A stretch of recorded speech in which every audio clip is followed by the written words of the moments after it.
El espiritismo tiene 6 principios fundamentales básicos, y esto viene de sus propias fuentes. Ellos reconocen la existencia de una inteligencia suprema. No tiene que ser un Dios personal, ¿verdad? Y pues, por supuesto, la inmortalidad del alma. Somos en esencia espíritus, todos los cuales fueron creados simples e ignorantes, pero que poseen el poder de perfeccionar gradualmente ellos mismos, lo cual es imposible. De acuerdo con las Escrituras, tu perfección es imputada o impartida por Dios. Y no hay nada que puedas hacer, porque toda nuestra justicia son trapos de inmundicia. La reencarnación es entonces posible si eres un espíritu viviente después de la muerte. Pluralidad de mundos inhabilitados, diferentes órbitas del universo son las diversas moradas de los espíritus. Por lo tanto, significa que puedes comunicarte con ellos. La comunicabilidad del espíritu. Los espíritus son los seres humanos desencarnados. Los espíritus pueden comunicarse con nuestro mundo material a través de medios. ¿Qué acabamos de leer en la Biblia? No, necromancia. No hablamos con los muertos. Está prohibido. Y luego la moral se basa en el Evangelio de Jesús. Eso es sincretismo del más alto nivel. Esto debería ser ya una advertencia a la gente.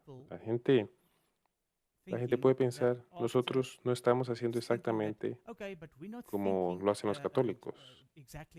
No rezamos a los muertos, pero todavía creen que ellos están en el cielo y que han hablado después de la muerte. ¿Y cómo se puede decir que algo que es contrario al Evangelio de Cristo Jesús se basa en el Evangelio de Jesucristo? De modo que cuando los 3 espíritus impuros se juntan, sale de la boca de la bestia, que es el catolicismo, de la boca del protestantismo y fuera de la boca del dragón, el cual es espiritismo. Entonces tienes la unión final que provocará el conflicto entre la justicia y la injusticia. Aquí es exactamente donde estamos en la corriente del tiempo. Ahora, si guardas silencio sobre un tema, entonces en realidad lo apruebas. La Biblia dice que si adviertes al malvado, entonces has cumplido con tu deber. Si no lo haces, está en tu cabeza. Y ese es el caso del protestantismo. Es silencio sobre este tema. Doctrina de la inmortalidad del alma. Ezequiel 18:20 dice que el alma que perece morirá. Y aquí está hablando de esta palabra que se traduce alma. Esto morirá, porque todo el ser humano es un alma. Y fue el hombre un ser viviente que tiene alma. Uno tiene que tener el polvo y el aliento de Dios para construir un alma. Uno no puede existir sin el otro. Así es, correcto.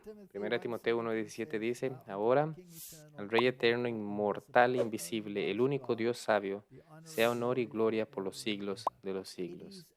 Él es solo el Rey eterno, quien es inmortal. 1 Timoteo 6:14 al 16 dice que guarde los mandamientos sin mácula ni reprensión hasta la aparición de nuestro Señor Jesucristo, la cual a su tiempo mostrará el bienaventurado y solo soberano Rey de Reyes y Señor de Señores, el único que tiene inmortalidad, el único que tiene la inmortalidad es Dios y aquellos a quien Él se los concede, que habita en la luz inaccesible, a quien ninguno de los hombres ha visto ni puede ver, al cual sea la honra y el imperio sempiterno. La Biblia enseña que solo Dios es inmortal. Jesús dijo en Juan 11:11 al 14, nuestro amigo Lázaro duerme, pero voy a despertarlo de su sueño. Y luego los discípulos dijeron, Señor, si él duerme, estará bien. Le pareció a Jesús que hablaba de su muerte, pero ellos pensaron que había hablado del descanso en el sueño. Entonces Jesús les dijo claramente, Lázaro está muerto. Ahora, si ustedes están en Cristo, entonces usted no está realmente muerto, pero cuando usted deja el existir de su estado presente, entonces está en un estado de sueño, inconsciencia. ¿Y cuánto tiempo permanecerá en este estado? Bueno, Job nos dice en el capítulo 14, versículo 12, hasta que los cielos no existan más. La Biblia nos dice que cuando Cristo venga, los cielos se apartarán como un pergamino. No se despertará ni se levantará de su sueño. Es bastante claro. Salmo 6:5, porque en la muerte no hay recuerdo de ti, en el sepulcro, ¿quién te alabará? Los muertos no alaban al Señor, ni a los que descienden al silencio. Salmo 115, versículo 17. ¿No es eso un documento católico que dice que cuando celebras la misa los muertos alaban a Dios? Sí, si participan contigo y están allí. Ahora, ¿cuál es la correcta, el documento católico o la Biblia? La Biblia.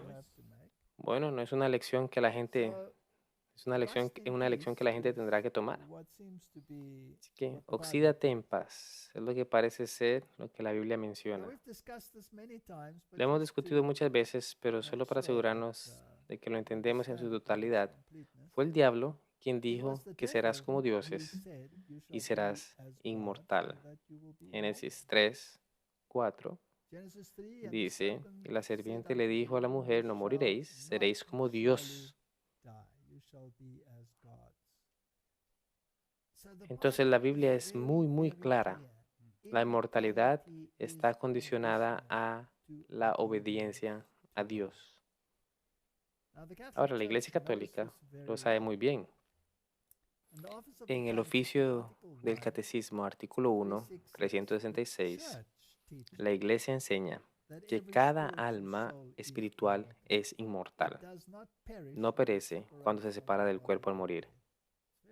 Está muy bien pensado aquí. Sí, y es la Iglesia la que enseña esto, no la Biblia.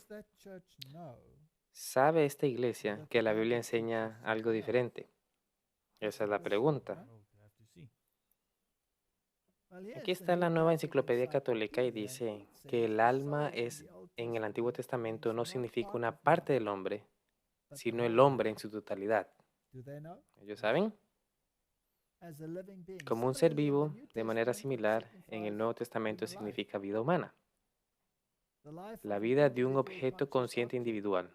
Exégetas recientes han sostenido que el Nuevo Testamento no enseña la inmortalidad del alma en el helenístico sentido de la supervivencia de un principio inmoral después de la muerte. ¿Sabe la Iglesia Católica lo que la Biblia enseña? Claro que sí. ¿Enseña lo contrario a la Biblia? 100%. 100%. Y no lo ocultan de ninguna manera. Ahora, entonces, ¿puedo sentarme en el próximo concilio ecuménico con ellos? ¿Cómo te solidarizas con eso? ¿Cómo eres solidario? ¿Deberíamos transigir? ¿Qué debemos rendir? Ahora, si ponemos algunas cosas de lado, en realidad estamos apartándonos de la Biblia. Así que es uno o lo otro. No pueden ser ambos. Fascinante. Entonces, ¿cuán inflexibles son al respecto? Papa Leo X, en 1513, recuerdo que esto es justo antes de la Reforma, él dijo, condenamos y reprobamos a todos los que afirman que el alma inteligente es mortal. Este estaba dirigido contra el crecimiento de lo que llamaron herejía de aquellos que negaban la inmortalidad natural del alma y sobre la inmortalidad condicional del hombre. En otras palabras, si crees en la Biblia, entonces te condenan como réprobos, por lo que son muy inflexibles al respecto. Su doctrina se mantendrá y la Biblia no lo hará. Bueno, en su defensa publicada en 1520 de 41 de sus proposiciones, Lutero citó la declaración de inmortalidad interna del Papa como una de esas opiniones monstruosas que se encuentran en el romano muladar de los decretales. Él tiene una manera de hablar bien interesante, Martín Lutero, así que no estaba de acuerdo con eso. Ahora, ¿por qué no? Bien, el arzobispo Francis Blackburn afirma que Lutero expuso la doctrina del sueño del alma sobre un fundamento bíblico y luego la usó como una refutación del purgatorio y el culto a los santos, y continuó en esa creencia hasta el último momento de su vida. Ahora los reformadores tenían un ejemplo ante ellos. Ellos mismos se llamaban luteranos y no creían lo que Lutero creía. De hecho, nos dejaron fuera de su catecismo. Deberíamos aprender a ver nuestra muerte, dijo Martín Lutero, en la luz correcta, para que no tengamos que alarmarnos por ello, como lo hace la incredulidad, porque en Cristo ciertamente no es la muerte, sino un sueño dulce y breve. ¿No es eso lo que Jesús dijo? Lo que nos libera de este velo de lágrimas del pecado, del miedo, la extremidad de la muerte real y todas las desgracias de esta vida. Y nosotros debemos estar seguros y sin preocuparnos, descansar dulce y gentilmente por un breve momento, como en un sofá, hasta el momento en el que Él nos despertará junto con todos sus queridos hijos a su eterna gloria y alegría. Allí estaba el rostro de Martín Lutero, su creencia, después de que había traducido la Biblia, ¿no? Por lo que debe haber asimilado esos versículos y haber pensado en ello para llegar a esa conclusión. Dado que lo llamamos sueño, sabemos que no perecemos en él, sino que despertamos y viviremos de nuevo, y que el tiempo durante el cual dormiremos será como si nos hubiéramos quedado dormidos. Por lo tanto, nos censuramos a nosotros mismos por habernos sorprendido o alarmado por tal sueño en la hora de la muerte, y de repente salimos vivos de la tumba y de la descomposición y completamente frescos con una vida pura, clara y glorificada. Conocer a nuestro Señor y Salvador Jesucristo en las nubes. ¿Estudió las Escrituras? Definitivamente, absolutamente. Las tradujo por lo que sabía de lo que estaban hablando.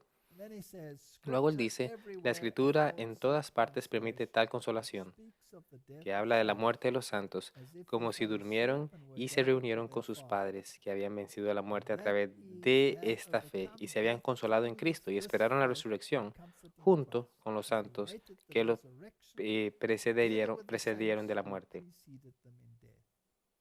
Ahora, la resurrección ¿fue polémica o contenciosa en los días de Jesús? Así es. Los saduceos y los fariseos tenían puntos de vista muy diferentes sobre la resurrección. Y Jesús enseñó claramente la resurrección de entre los muertos y reprendió a los saduceos. Así que hay una guerra fascinante que ha estado en curso desde el principio. Ahora, William Tyndale fue también uno que tradujo la Biblia y pagó el precio más alto por lo que hizo. Y el traductor británico de la Biblia, él vino a la defensa de la enseñanza recuperada de la inmortalidad condicional. Así como otras enseñanzas lo trajeron en conflicto directo con el campeón papal Thomas More. Fuertemente se opuso a Tyndale y Lutero, quienes en palabras de More dijeron, todas las almas yacen y duermen hasta el día del juicio final. Lo que la Iglesia Católica dice que esto no será aceptado. En 1530, Tyndale respondió energéticamente diciendo, hablando a Thomas More, y tú, poniendo a ellos las almas difuntas en el cielo, el infierno y purgatorio, destruye los argumentos donde Cristo y Pablo prueban la resurrección. Nuevamente, si las almas están en el cielo, dime, ¿por qué no están en un buen caso como los ángeles? Y entonces, ¿cuál es la causa de su resurrección? No tiene sentido. Así que hoy los adventistas creen en la muerte, el alma que duerme, la resurrección. Así que duermes hasta el día del juicio final. Esta es una posición bíblica. Fue enseñado en la Biblia, fue enseñado por los fundadores del movimiento de la Reforma Protestante. Tyndale presionó su argumento aún más, mostrando que la enseñanza papal sobre el tema está en conflicto con Pablo. Él sarcásticamente dijo, no, Pablo, eres un ignorante. Debes ir a estudiar y aprender una nueva manera. No somos más miserables. Sin embargo, no nos levantamos de nuevo por nuestras almas que van al cielo tan pronto como hemos muerto. Y ellos están en gran alegría como Cristo, el que también resucitó.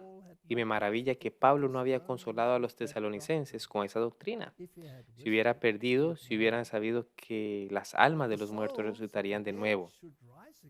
Si las almas estuvieran en el cielo con tanta gloria como los ángeles, después de tu doctrina, muéstrame qué causa debe haber en la resurrección. Argumento bastante lógico el que usó él.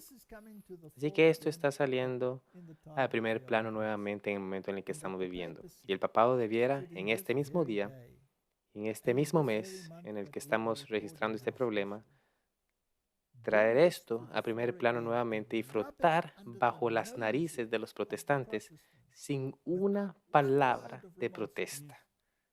Es sorprendente. Así es. Solo te muestra dónde estamos en la corriente del tiempo. Estamos en el fin. Ahora, sabemos que hay muchos que dirán, oh, aquí vamos de nuevo con este conocedor adventista. Déjenme enseñarles un artículo de Warren Prestige. Y él es un bautista que ha estudiado esto y escrito artículos sobre esto. Y yo creo que deberíamos navegar a través del artículo, solo para asegurarnos de que no solo los adventistas son los que creen así, sino todos los que realmente estudian la Biblia. Absolutamente. Aquí está el artículo y la página web, como se cita, y fue escrito por Warren Prestige. Y Warren Prestige tiene varios títulos y es un pastor bautista y enseñó en escuelas secundarias y también en universidades y es autor de este artículo sobre el sueño de la muerte. Y él empieza con el argumento con el sueño de la muerte. Según la Biblia, los muertos, sean cristianos o no cristianos, buenos o malos, salvos o perdidos, no están sufriendo en el infierno, ni trabajando en el purgatorio, ni tampoco alegrándose en el cielo. En vez de eso, han cesado en su función total. Ahora, es esto, como yo diría, una fuente independiente, sin conciencia, que esperan la resurrección de los muertos en el regreso de Cristo, que es Jesús en la gloria de Dios. Usa una metáfora bíblica común, el cual es ellos duermen el sueño de la muerte. Y luego él cita Salmos 13, versículo 3. Ahora bien, ¿qué es el sueño de la muerte?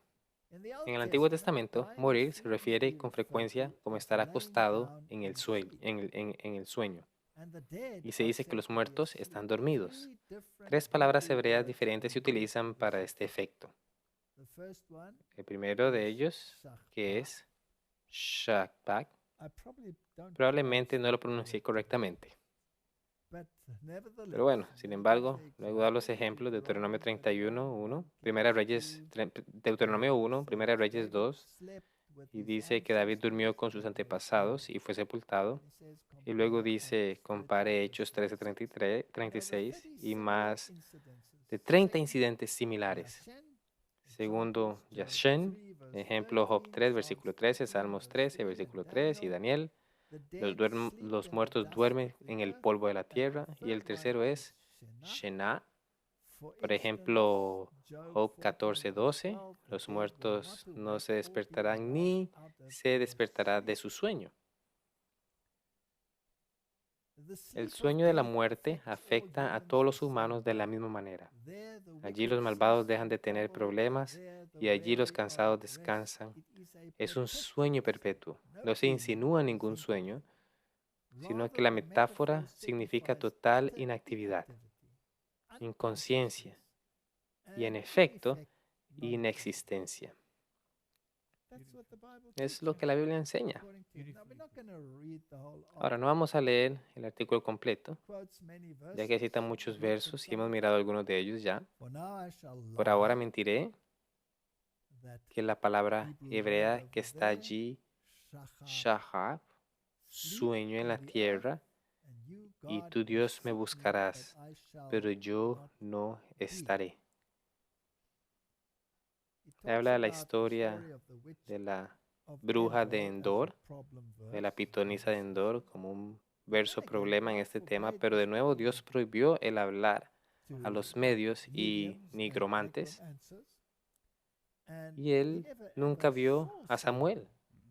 Es solo la bruja de Endor que le dijo que era Samuel.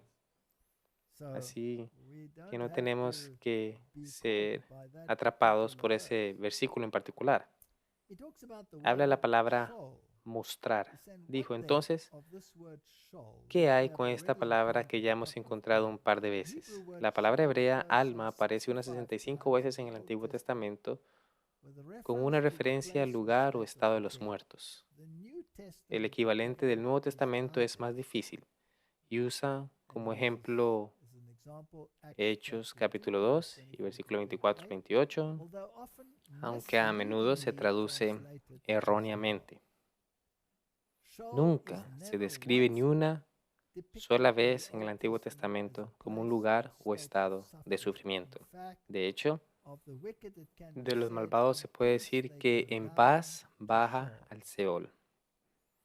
El verdadero significado de la palabra se transmite claramente por varios equivalentes dados en el mismo contexto. Equivalencia del pozo, en varios versos destrucción, en varios versos silencio, y en otros versículos corrupción, y en otros versículos la tumba, el polvo, muerte.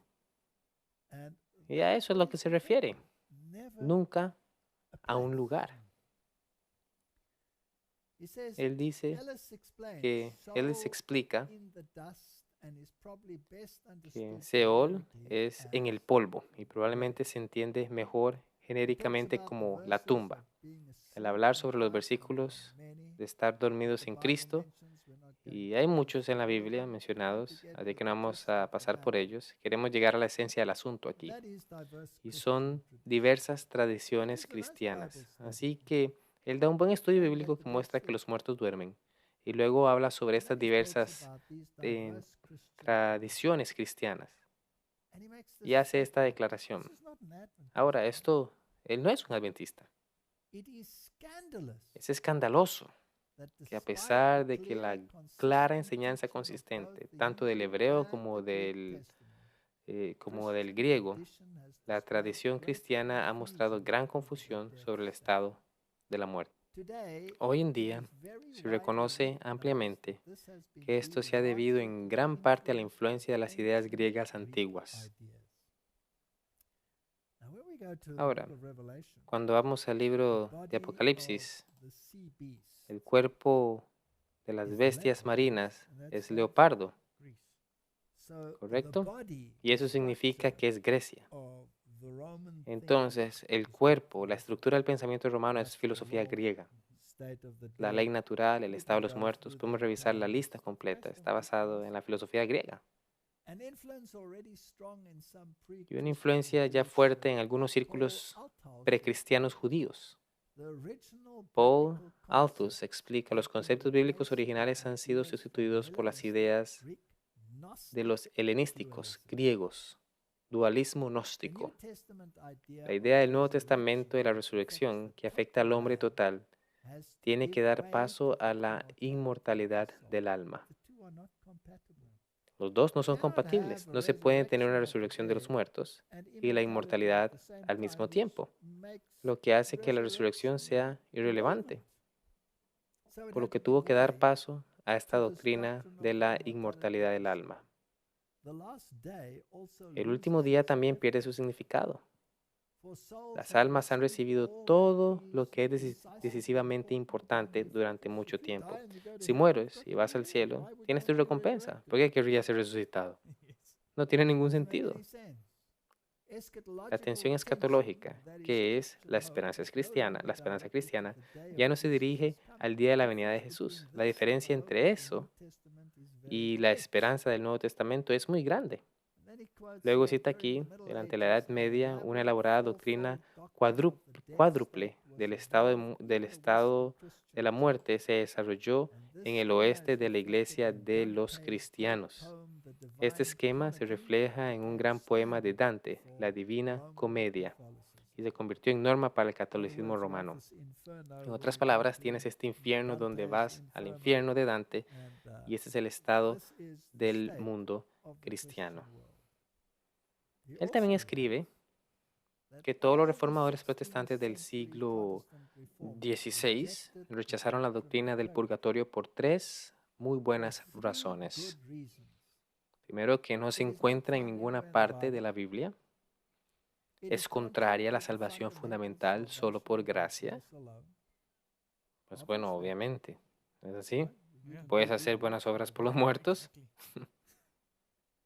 Después está expuesto a terribles abusos, como cuando la iglesia medieval reclamó el poder de aliviar el sufrimiento de aquellos en el purgatorio y cobraba dinero a los fieles para hacerlo. Y algunos inclusive agregaron una cuarta razón, y el cual es que no hay una alma inmortal. Ahora, como acabamos de ver, ¿era solo la iglesia medieval? No, ya había comenzado en la época de Jesús. ¿Qué pasa con el Papa actual? ¿No solo alargó el periodo de indulgencia? No ha cambiado, nada ha cambiado. A través de la reforma, del esquema simplificado surgió, de acuerdo con la visión protestante común de la muerte, las almas de los perdidos van inmediatamente al castigo en el infierno, mientras que las almas que se salvarán van inmediatamente al cielo, allá para disfrutar de la comunión consciente plena con Cristo. Por lo tanto, los protestantes simplemente se saltaron el purgatorio. Aunque hoy en día se asume ampliamente que este es el punto de vista cristiano, no es el punto de vista católico romano, porque afirman que uno va al purgatorio primero.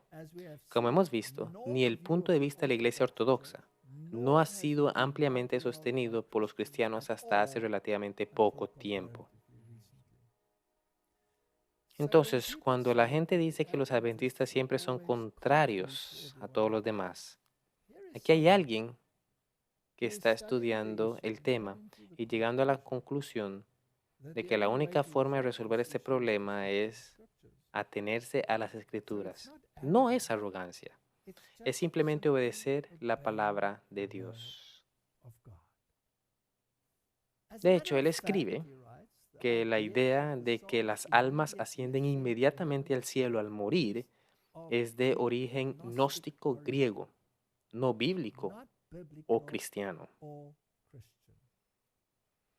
En mi opinión, es precisamente este punto de vista contra lo que el apóstol Pablo está argumentando en su gran capítulo de la resurrección en 1 Corintios capítulo 15. Aquellos a los que se oponen allí no vieron la necesidad de una resurrección. Versículo 12, precisamente porque asumieron en línea con su educación platónica griega, que el alma es inmortal y sostuvieron que las almas salvadas van al cielo inmediatamente después de la muerte. Entonces él tiene esta cita bien interesante de Bruce Winter, solo leeremos una porción. No es de sorprenderse. Este punto de vista también fue rechazado rotundamente por prominentes maestros cristianos del segundo y tercer siglo como Justin Martyr. Así que incluso en los primeros siglos del cristianismo hubo esta guerra furiosa. Nunca se detuvo porque el diablo había dicho, seguramente no morirás. Y su palabra va a ser ley. De hecho, es ley canónica católica. Interesante. Así que Justin Martyr, Ireneos y Tertarios encontraron irreconciliable la esperanza de la resurrección, tal como lo es hasta el día de hoy. Inclusive Justin Martyr le dijo a Trypho, un oponente judío. Ahora, eso es bien interesante, escuche muy bien, escucha esto. Le dijo que si se encontraba con algún cristiano que se atreviera a blasfemar contra Dios, afirmando que no hay resurrección de los muertos, sino que sus almas son llevadas al cielo en el mismo momento de su muerte, no lo considere verdaderos cristianos. Es una acusación muy grave. ¿Qué significaría para el mundo protestante de hoy? Tienen un problema. De acuerdo a Justin Martyr, no deberían ser considerados verdaderos cristianos, porque el verdadero cristiano cree en la segunda venida. Creen que en la trompeta sonará y los muertos en Cristo resucitarán. Los que viven en Cristo serán trasladados en un abrir y cerrar de ojos, y junto con los resucitados se encontrarán con el Señor en el aire. Y esos que resucitaron no serán los que estaban en el cielo, que regresan a la tumba y ahora han resucitado. No, para nada. Ellos están durmiendo en la tumba hasta la resurrección. Si lees el libro de Daniel, él claramente dice: descansarás, dormirás y estarás en tu suerte en ese día, la segunda venida de Cristo. Así que esto es lo que significa ser un adventista. Creer en la segunda venida de Cristo como la esperanza para toda la humanidad. Y la esperanza radica en la resurrección que será concedida por Cristo con una condición: la obediencia. Esa es la doctrina bíblica. Ahora, ¿por qué es que estamos haciendo esto de nuevo? Porque recibimos tantas preguntas sobre este tema. Y es necesario afirmar con bastante claridad que este no es solo un problema de los adventistas del séptimo día contra el resto del mundo. Es un problema bíblico. Y aquí hay un bautista que lo dice muy claramente. Y también estamos haciendo esto para que la gente se dé cuenta de que aunque usted no piense al 100% lo mismo o crea lo mismo el sistema católico romano, si estás en ecumenismo con ellos, si eres solidario con ellos, entonces estás reconociendo que esto está bien. Así es, estás dispuesto a comprometerte en algo en lo que no puede ser compromiso. Cristo hizo un compromiso con los saduceos y dijo que puede continuar creyendo en lo que creían. ¿Pablo se comprometió con ellos? Por supuesto que no.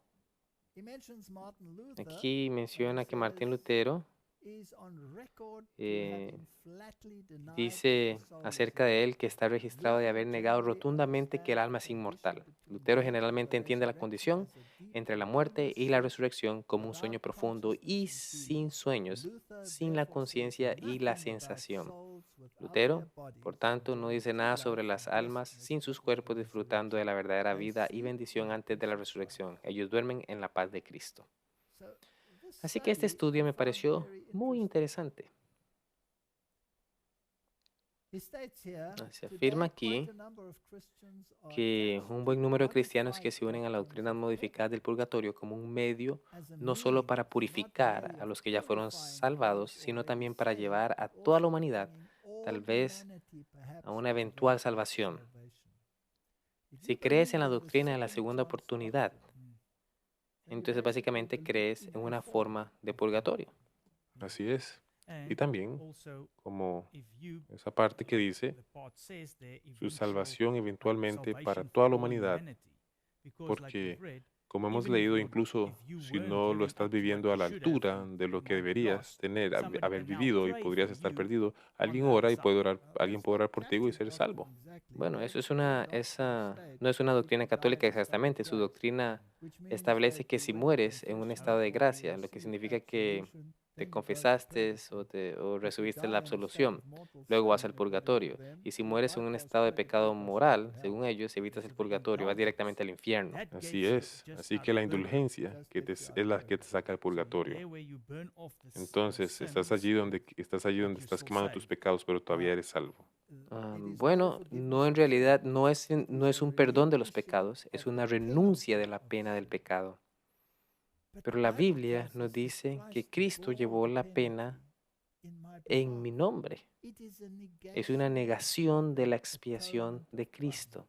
Es la última afrenta a la doctrina cristiana de la salvación en Cristo y solo en Cristo. Es por eso que se pueden venerar a los santos.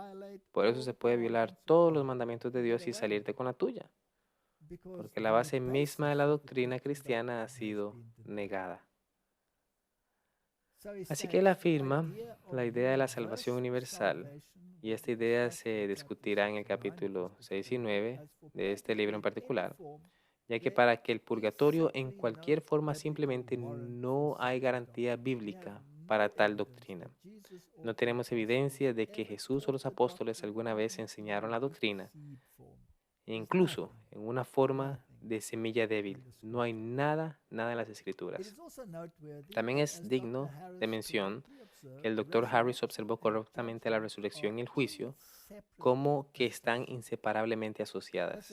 Ese es un punto muy importante. La resurrección y el juicio están vinculados y no se pueden separar. Además, también reconoce que es difícil encontrar alguna referencia en el Nuevo Testamento del juicio de un individuo al morir. No solo es difícil, es imposible. A menos de que quieras decir que se le da al hombre una vez que muera y luego el juicio. Pero no dice que el juicio tendrá lugar en la muerte. Dice que va a ser después. Por supuesto, esta también es una razón más para rechazar la idea de que las almas salvas y perdidas vayan al cielo, al infierno o al purgatorio de la muerte. Bíblicamente, el juicio ocurre al final de la era en el día señalado por Dios, no antes. ¿No es esto lo que los adventistas creemos? Y aquí hay un bautista confirmando que eso es exactamente lo que la Biblia enseña. En contraste con la confusa diversidad de tradiciones cristianas, sosteniendo la clara y consistente enseñanza de las Escrituras. La segunda venida de Jesús, a través de la cual finalmente se logra el reino de Dios, será un evento que intervendrá en nuestro tiempo y nuestro mundo para concluir algo, juzgar y transformar nuestra historia. Y eso es exactamente lo que representa el adventismo. Por eso es el nombre de adventista.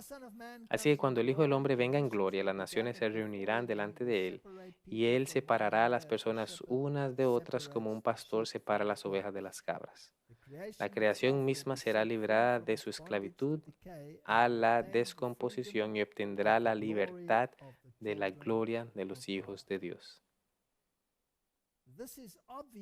Esto es obvio por el mero hecho de que una generación estará viva en la tierra cuando ocurra y experimentará el rapto sin morir. Ahora, esto no es un rapto secreto, ya que, como muchos lo enseñan, esta es la resurrección final. Y luego cita los versículos: la resurrección a la inmortalidad y la comunión eterna con Cristo ocurrirán solo y a través de este evento, a través de la segunda venida de Cristo. Así que este es un pastor bautista, y esto es lo que cree. Ahora que hemos estudiado todo este tema de la muerte, podemos entender que la veneración de los santos y de María no es bíblica. Por lo que cualquier aparición de esa naturaleza no puede ser María, porque según las Escrituras ella está inconsciente y durmiendo. Por supuesto, enseñan que nunca murió y que su cuerpo fue al cielo, pero si vas a Jerusalén encontrarás varias tumbas de María, por lo que ahora es un tema muy confuso. Acaban de emitir una moneda el 16 de octubre del 2020. La nueva moneda del Vaticano representa a la Madre cargando la tierra en su vientre, pero también enseñan que María es el arca, porque ella contenía a Jesús, que es la encarnación de la ley. La misma ley que de hecho ellos niegan. Así que ahora tienen a la Madre Tierra como equivalente. Esto es sincretismo del más alto orden, unir el paganismo con el cristianismo, algo que la Biblia condena en términos inequívocos. Así que la nueva moneda acuñada por la ciudad-estado del Vaticano representa a una mujer que lleva la tierra en su vientre. El artista que diseñó la moneda, que conmemora el Día de la Tierra, ha dicho que el diseño fue su respuesta al tema ecológico que se le encargó retratar. Un escultor italiano y católico que diseñó la moneda y le dijo a CNA, que es la agencia de noticias católicas, que quería imaginar la tierra como una joven mujer embarazada que protege la tierra. Pero tuvieron un festival en Roma, como hemos comentado, en una ocasión anterior donde honraron a esta madre tierra. Sí, en el Amazonas tenía la estatua de la Pachamama. Y la estatua de la Pachamama, que en realidad es lo mismo porque es una mujer embarazada. Absolutamente. Así que si lo hacen en forma de María o si lo hacen en otra forma es irrelevante. La imagen en la moneda se ha comparado con las figuras de madera tallada de una mujer embarazada que se exhibieron en iglesias y en eventos del Vaticano en el 2019. Sínodo de obispo en la Amazonía. Esas figuras se refieren al Papa Francisco y otras como Pachamama, como usted acaba de decir, ¿no? Fueron dichas por algunos para representar a una diosa andina de la fertilidad, mientras que el portavoz del Vaticano lo caracterizó más vagamente como un símbolo de la vida. El objetivo de esta discusión es que el mundo se está moviendo hacia un punto de decisión. O bien nosotros avanzamos en esta corriente o como hijos de Israel, ellos estaban a punto de cruzar a la tierra prometida, mezclándose con las naciones que los rodeaban, y aceptaron las prácticas de adoración de las naciones y los llevaron a la muerte. Nosotros estamos repitiendo el mismo camino. La misma decisión. ¿Vas a seguir con esto o te vas a apartar y decir no? Absolutamente. Así que solo para estar absolutamente seguros de que esta es la veneración de María en la Iglesia Católica. En la Iglesia Católica la veneración de María, Madre de Jesús, abarca varias devociones marianas que incluyen oración, actos piadosos, artes visuales, poesía, música dedicada a la Santísima Virgen María. Los papas han alentado esto al mismo tiempo que toman medidas para reformar algunas manifestaciones de ello.